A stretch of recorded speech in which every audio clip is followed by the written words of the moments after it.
The nation of Mexico is today one of the most vibrant and culturally recognizable on the planet, possessing an enviable mixture of natural beauty, art, cuisine, and a warm, hospitable people, which perhaps unsurprisingly causes it to consistently rank among the top 10 countries most visited by tourists every year. However, this impressive cultural offering is the legacy of centuries of political, social, and economic changes that were at times so turbulent that their effects are still visible and felt today. Like large parts of the rest of Latin America, Mexico was irrevocably shaped by the interaction between the Old World and the New World. When Spanish explorers arrived on its coasts in the 16th century and initiated the greatest transfer of ideas, resources, and peoples in human history. Since then, however, Mexico has undergone many profound changes that have influenced it in a unique way. But how did these events and their consequences accumulate in such a way that they led to the nation we know so well today? This is the history of Mexico. It is believed that the first humans who settled the area that would one day become the nation of Mexico, as well as the rest of the Americas, Mesoamerica, arrived sometime between 26,000 and 19,000 years before our era by crossing the Beringia land bridge, which once connected North America with Asia. These people spread rapidly southward in the following years, before global sea levels rose at the end of the last ice age and permanently cut the Americas off from Asia around 11,000 years before our era. Nevertheless, the early humans who settled in the region historically known as Mesoamerica began to thrive because of the area's rich natural resources. This enabled the emergence of the first permanent civilizations around 2000 BC, which saw the establishment of intensive agriculture and irrigation works. The earliest known ancient Mesoamerican civilization was that of the Olmecs, who inhabited the tropical lowlands of the present-day Mexican states of Veracruz and Tabasco. Their society, famous for its colossal stone heads, reached its height between 1200 and 400 BC and is considered the foundation on which all later civilizations in Mesoamerica developed. The decline of the Olmecs around 300 BC left a power vacuum that was filled by the rise of Teotihuacan, the first true metropolis of Mesoamerica, located in what is now the Valley of Mexico. By the middle of the first millennium AD, the city was home to roughly 125,000 people and was distinguished by monumental stone pyramids such as the Pyramid of the Moon and the Pyramid of the Sun, which would become archetypal architectural forms in the region for centuries to come. A contemporary of the great Teotihuacan civilization were the Maya, who inhabited large parts of what is now southeastern Mexico, especially the Yucatan Peninsula, as well as parts of Belize and Guatemala. The Maya also built monumental stone pyramids that served as temples, and they developed a highly advanced writing system, which possible innovations in mathematics, astronomy, and even the creation of calendars. Over time, however, Maya society began to disintegrate, with cities such as Tikal and Calakmul becoming increasingly powerful and competing for dominance in the region. By the 9th century, this competition had led to political collapse, civil war, and the abandonment of many great cities. The city of Teotihuacan in the north had also fallen victim to this broader social collapse, although its decline preceded that of the Maya by several years. Historians continue to debate the causes of these social collapses, whether they were due to war, revolution, or even climate change. From this period of darkness emerged the Toltecs, who had previously been a vassal state of Teotihuacan. The Toltecs dominated most of Mesoamerica until the turn of the first millennium. However, it was their cultural and intellectual successors, the Aztecs, who would leave the most recognizable and ultimately final imprint of indigenous Mesoamerican civilization in the region.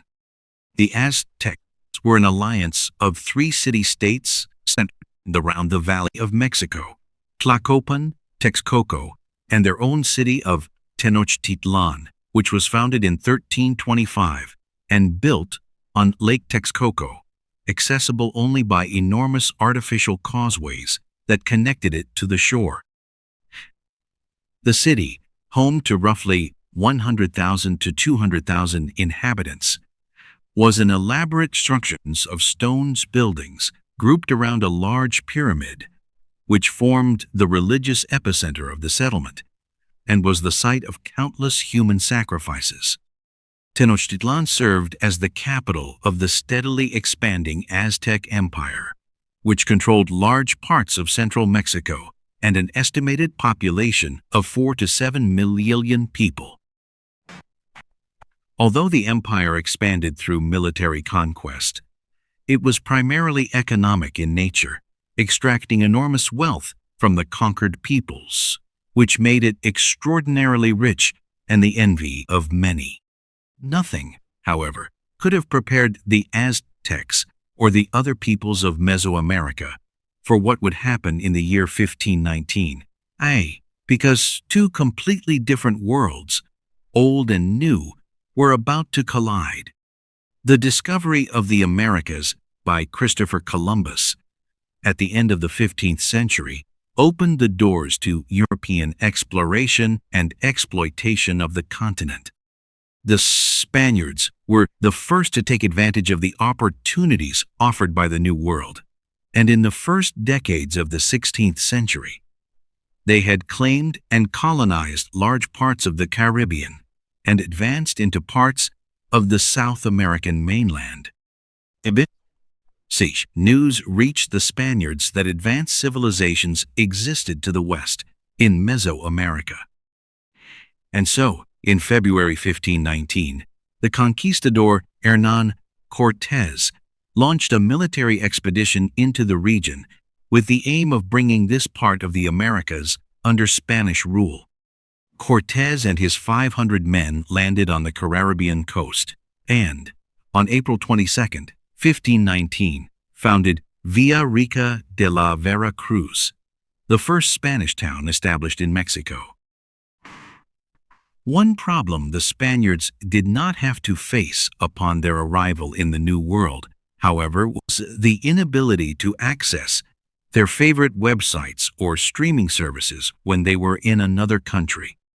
But even if the internet had existed back then, they would not have had to worry, thanks to NordVPN, the sponsor of this video. NordVPN is one of the best comprehensive online solutions for anyone who wants to use their favorite websites and streaming services, no matter where in the world they are. With just one click, you can connect to a server in your home country and bypass any regional restrictions that may prevent you from watching your favorite content.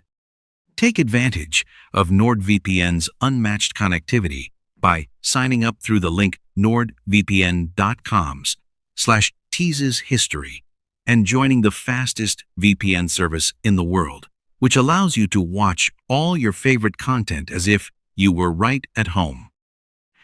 NordVPN also offers the additional benefits of built-in privacy and threat protection, which is essential when you are traveling and need to connect to unreliable public Wi-Fi.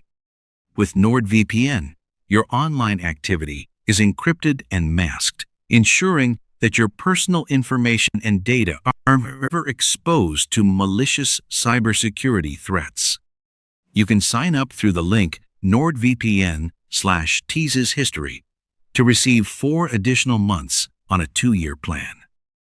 And if you change your mind, you can cancel within Nord's 30-day money-back guarantee and receive a refund. Cortés then received reports from many local indigenous who had been forced to pay tribute to Tenochtitlan about the enormous wealth of the Aztec Empire, while those tribes hoped to rid themselves of their oppressive Aztec overlords. Many indigenous tribes, such as the Tlaxcalans, offered to join Cortés's expedition and march on the Aztec capital. The events that unfolded between 1519 and 1521 culminated in Cortés's small band of Spaniards, together with their countless indigenous allies, conquering the city of Tenochtitlan. In the process, Moctezuma II was overthrown and died, while the Aztec Empire finally fell in 1521 under its last ruler, Cuauhtémoc. The destroyed Aztec capital was renamed and rebuilt as Mexico City, which would serve as the capital of the territory of New Spain. Efforts soon followed to develop the region according to European ideals, with Spanish missionaries brought in to convert the local people to Christianity and a forced labor system, known as the encomienda, introduced to build many of the new cities and farms. Although the Spaniards had conquered most of central Mexico by the middle of the 16th century, much of Mesoamerica remained under indigenous control. The southern region continued to be ruled by the Maya, but the conquest of Yucatan proved to be a much longer and more drawn-out affair than the conquest of the Aztec Empire. The fragmented state of Maya Aztecs made dominance more difficult, and the inhospitable dense jungles slowed the Spanish advances almost to a standstill. It took many decades to establish authority over the area, although the introduction of European diseases, such as smallpox, inflicted far greater damage on the indigenous populations than the sword. It is estimated that millions died within only a few months after the first contact between the Spaniards and the natives of Mesoamerica, since they had practically no natural immunity to the highly contagious diseases. Meanwhile, in the north, many of the semi-nomadic tribes offered fierce resistance to the invading Spaniards, who were trying to gain access to the region's rich silver deposits. The Chichimeca War in the second half of the 16th century eventually culminated in a peace settlement and allowed the establishment of silver mines, such as those in Zacatecas and Guanajuato. Silver quickly became the backbone of the economy of New Spain, as well as of the entire Spanish Empire. Similar silver mines were also established in Peru. The enormous amounts of wealth extracted from the New World made Spain richer than it could ever have imagined in its wildest dreams, and served as a magnet for more Spaniards to cross the Atlantic and seek their fortune in the Americas. Many arrived in the colonies and established plantations for cash crops such as tobacco and sugar, which could use the encomienda system by employing the local people as forced laborers. Since many of the natives had already died from disease, some began importing enslaved people from West Africa to supplement their workforce, laying the foundations for the transatlantic slave trade. As a result of this mixed population in the colonies of the Spanish New World, a strict caste system was introduced, dividing people into a social hierarchy based on ethnicity. At the top were the Peninsulares, native-born Spaniards, who had emigrated to the colonies to form the new ruling elite.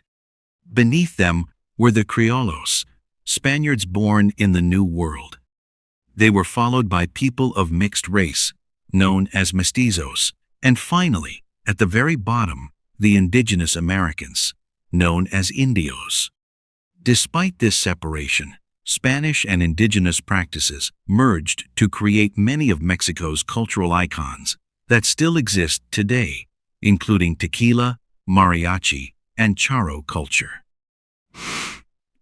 The most remarkable of these cultural synergies, however, occurred in religion, which, although officially Catholic, incorporated many indigenous customs such as reverence for the dead, leading to famous holidays such as Dia de los Muertos. The territory of New Spain was governed as a viceroyalty of the Spanish Empire and continued to expand in the 17th and 18th centuries.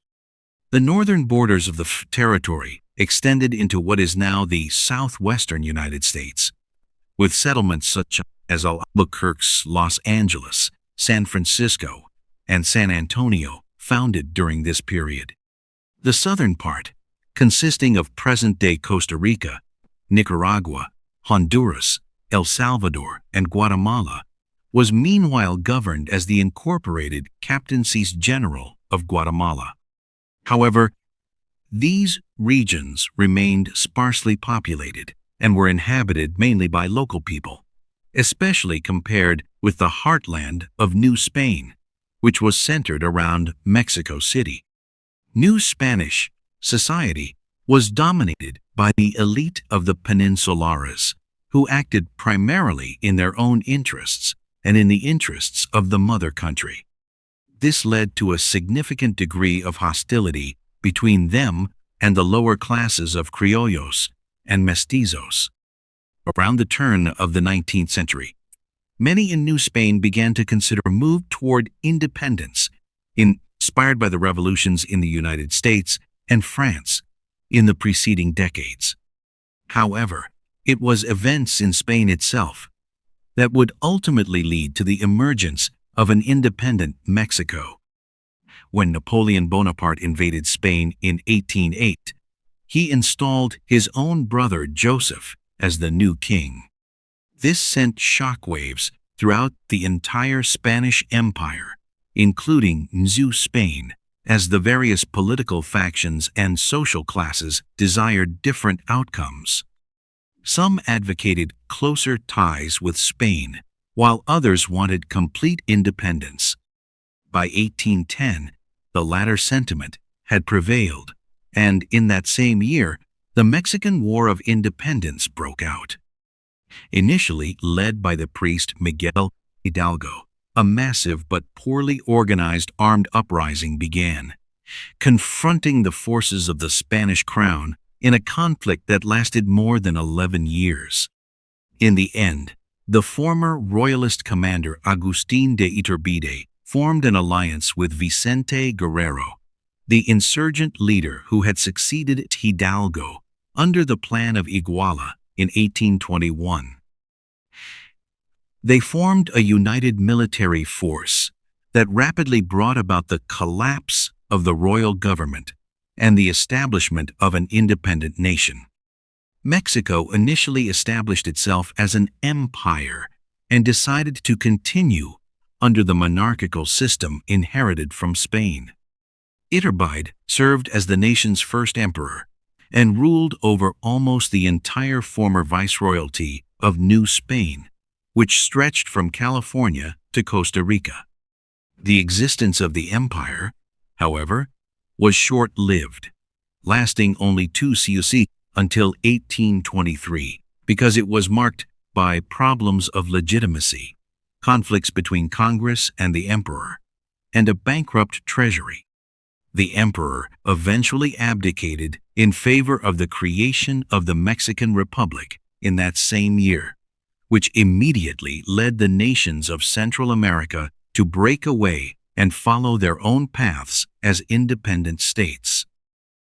Like its imperial predecessor, the First Mexican Republic was plagued by political unrest throughout its 12-year existence until it was finally overthrown in 1835 by General Antonio López de Santa Anna, who established the Centralist Republic of Mexico. In the years before that, various Mexican governments had pursued a policy of settling the northern territory of Texas by offering land grants to thousands of families from the United States, hoping that they would convert to Catholicism, become Mexican citizens, and serve as a buffer against further American westward expansion. The Mexican government also banned the importation of enslaved people into the region. However, this policy ultimately failed as the population of Texas began to demand independence.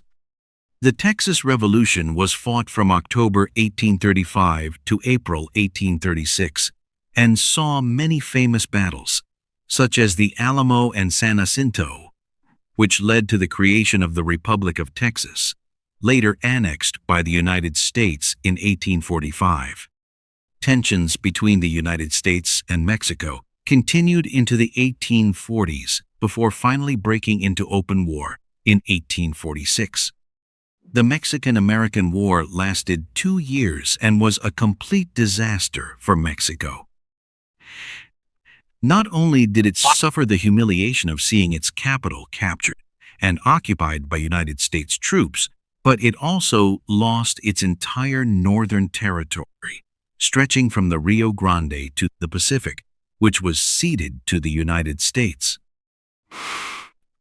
Mexico experienced further humiliations after the war when President Santa Anna ceded even more land to the United States through the Gadsden Purchase until he was finally overthrown and sent into exile in 1855. A liberal government under President Ignacio Comonfort followed him.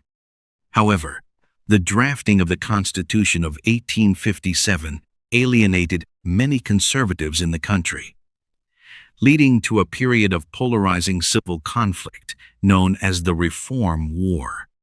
The liberals eventually triumphed in 1861 after 4 long and bloody years.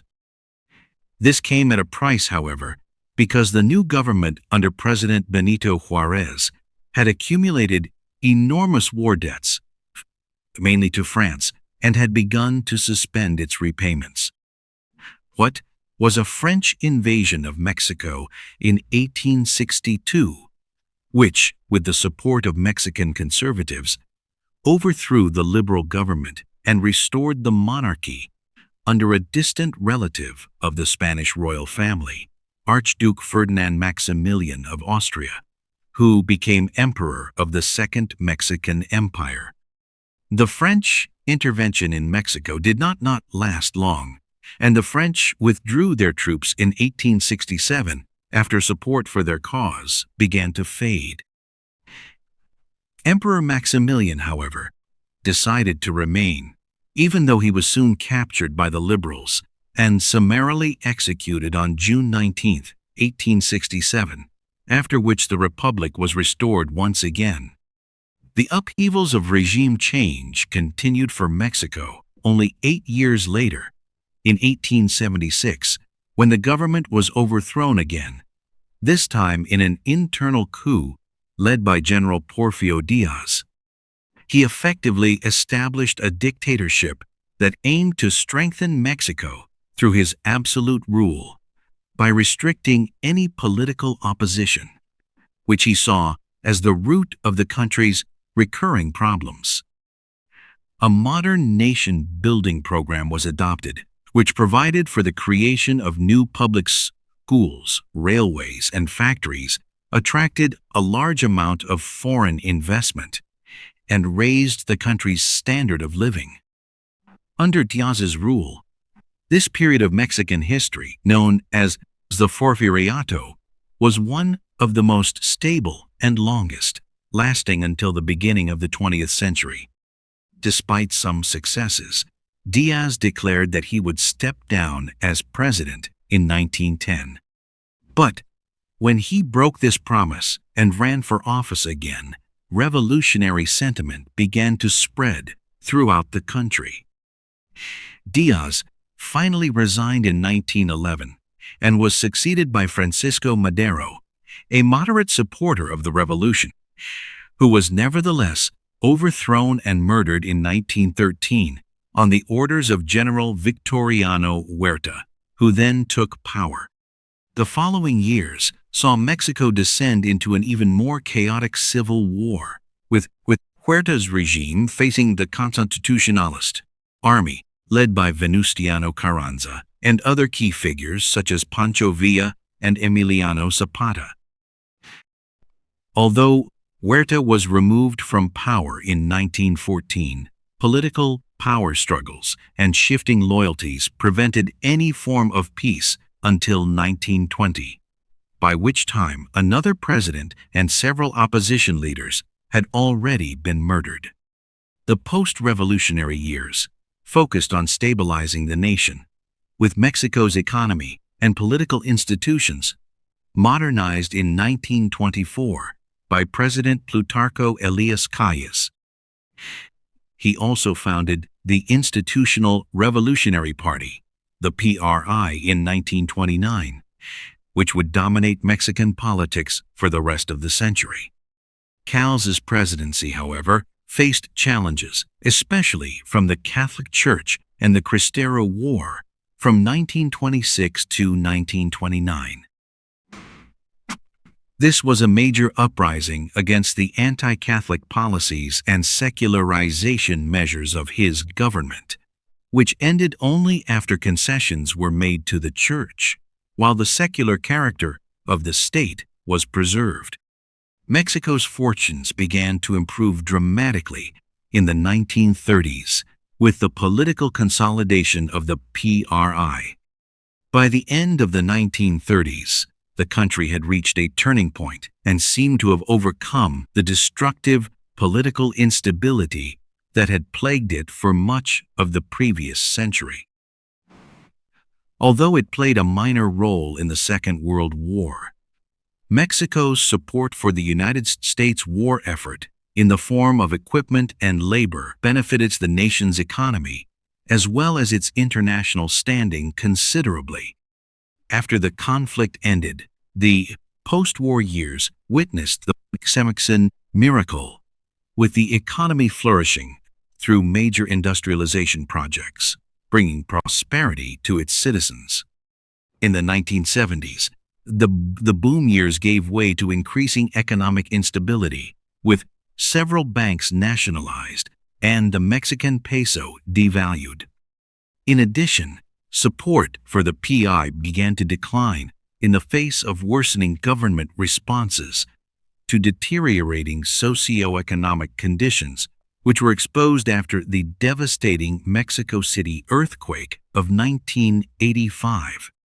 In more recent times, the nation has moved away from its revolutionary legacy with the formation of newer political entities outside the PRI, and has embraced closer economic ties with the United States and Canada in order to strengthen North American trade. Although the country today continues to face problems, most notably in the form of the ongoing drug war against the powerful cartels, modern Mexico has moved far away from its revolutionary past. From the great civilizations of pre-Columbian Mesoamerica, through the arrival of the conquistadors, to the countless upheavals of the 19th and 20th centuries, Mexico was shaped by constant waves of turbulent change. These have undoubtedly left their mark on the attitudes and cultural norms of the Mexican people, who, instead of dwelling on the dark times of the past, devote themselves to celebrating and making the fullest use of life in the here and now.